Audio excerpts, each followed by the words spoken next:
Hi guys! In this video, I'm going to show you how to use cleaning tool to remove a frame's properties or connectors.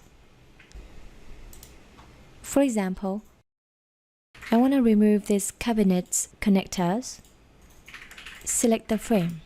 Select the tool. Tick the options to be done. For example, I just keep fitting, then hit execute.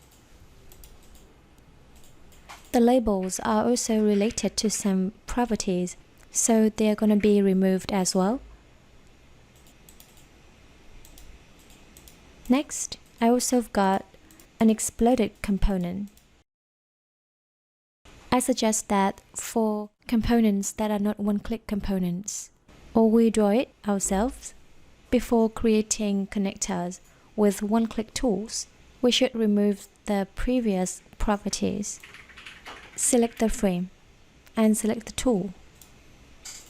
And I'm going to remove all the properties and connectors here. Hit execute.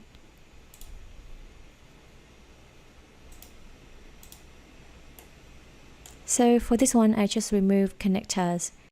And for this one, I remove all edge banding and connectors.